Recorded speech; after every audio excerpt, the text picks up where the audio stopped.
In most of my videos, in my mix guide, and every week in my free mix training, you hear me talk about making big and aggressive moves in your mixes. Because we're recording out of our homes, our starting tracks don't always sound that great, so it would make sense that we have to mix a bit over the top to compete, right? In a lot of my YouTube videos, and if you're a Masters of Home Recording member, you see me take these dull home recorded tracks and make them sound gigantic. But what if it turns out too overproduced? Is there even such a thing? What if we want a more natural sounding recording without the super scooped guitars or kick drum? What if we want the song to sound almost exactly as the band played it, except maybe not like it was recorded at a house? Is there some middle ground, and what should the approach be there? Well, lately I came across that exact situation when I was working on a new course using this mix,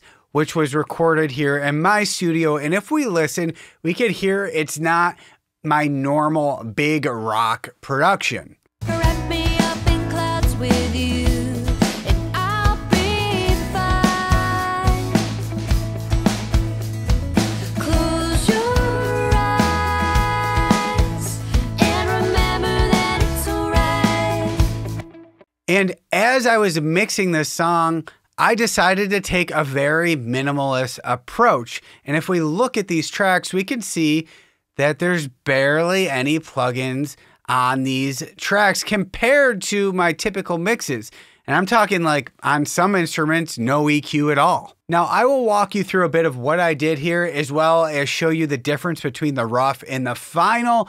But if you guys want to see me mix this in real time, go ahead and sign up for your 14-day free trial of my Masters of Home Recording membership in the description. You will get access to all my mixing and real-time walkthroughs, as well as hundreds of other video lessons showing you how to make your home recorded tracks sound like a professional product. I've been helping out home studio engineers like yourself since 2019 by sharing all the knowledge I've built up over the last 15 plus years that I've been mixing and recording from home. Now, I'm not saying that you're not going to have to work hard, but I can give you plenty of shortcuts so that you can improve at a faster rate than I did when I started in 2007. Now, I've bypassed basically every plugin in this mix, so all we have here is our raw tracks. And if we solo some of these up, we can hear that the tracks that we recorded in my studio here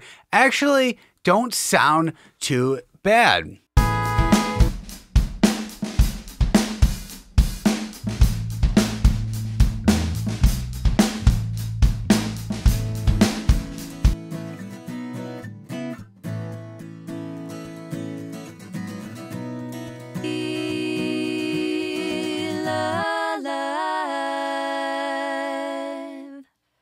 Makes you feel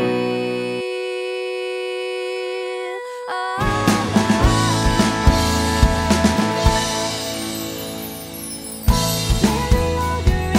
Not too bad, right? They're not amazing tracks, but it turns out that if we even just do a decent job tracking, then we can turn this mix into something special without it sounding too overproduced and without actually using too many plugins. And this is actually a genre that, in my opinion, you wouldn't want to overproduce too much. I don't want my normal clicky kick drum or my super aggressive bass sound where I'm boosting a ton of those aggressive frequencies. So let's take a look at the rough versus the final mix, and then we'll show you how we got there. We got the final on top, the rough down below it, and we'll solo the rough up, and we'll switch back and forth.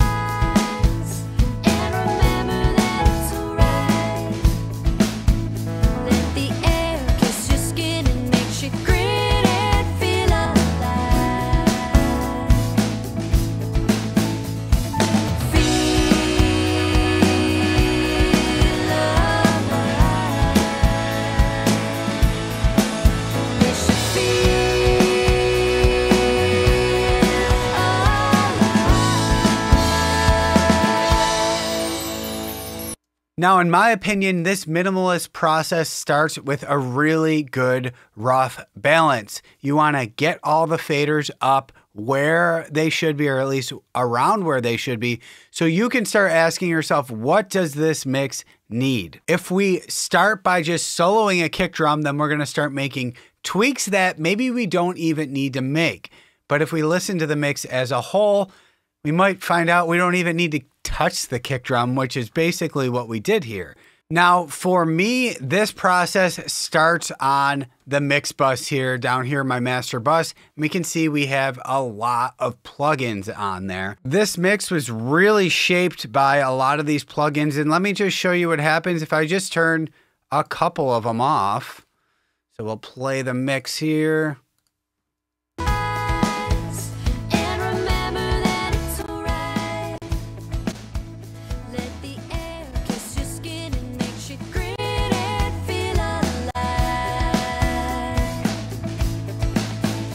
Totally different mix, just without these three plugins. And what I'm doing here is using some coloration, saturation, and harmonics to make this mix seem thicker.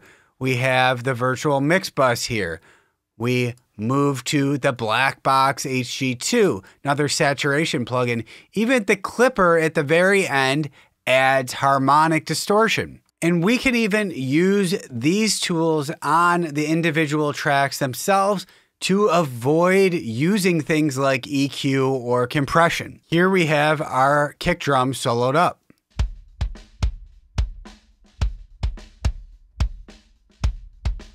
Now, that sounds like an awesome kick drum. There was no need to put any EQ on this kick drum whatsoever, but I felt it could use a bit more bottom end. So knowing that a tape machine on the 1/2" setting adds a low end bump, I put the tape machine on here instead of adding an EQ like the SSL channel or the Pro Q3.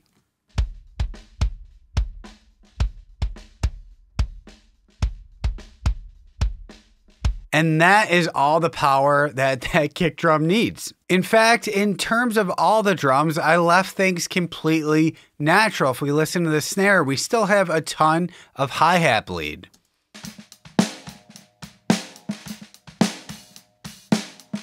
Most home studio engineers out there would hear that and say, I need to gate that. And then it's going to make your drum sound unnatural because you're going to hear that gate opening and closing every time there's a snare hit, which is going to let you hear that hi-hat anyways when the snares hit, and it's going to sound very unnatural. If we look at the overheads, you would normally see me do something like this.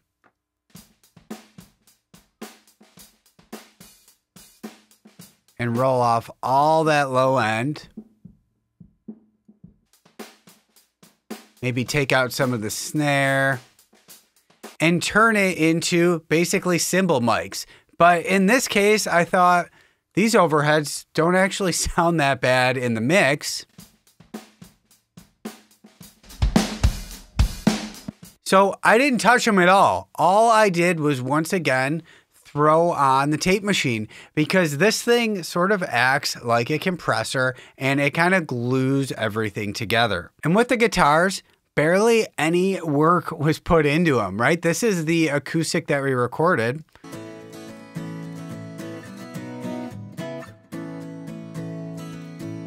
So what did we do? Again, we saturated this thing with the Neve and used just a tiny bit of EQ.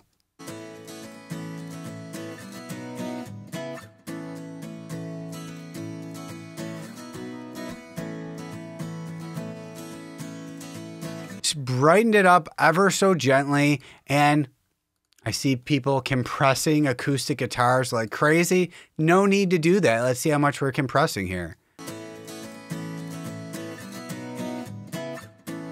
Couple dB at the most. Again, this thing is very natural sounding and it sounds beautiful. And again, with the vocals, it's that theme of shaping the tone with saturation, using the Neve, using the Revival plugin from Slate, and then again, driving this vocal into the tape machine. And remember that it's alright. Let the air kiss your skin and make you grin and feel alive. So this process was very different for me, but what I found myself doing was trying to make this mix sound as good as possible before reaching for an EQ like the SSL channel here, or before reaching for an 1176 to add a ton of compression. I wanted to use any other tools besides compression and EQ first, and then reach for those tools when I felt I could really use them. I hope that helps for anybody out there trying to take more of a minimalist approach to mixing. Let me know if you have any questions, and happy mixing.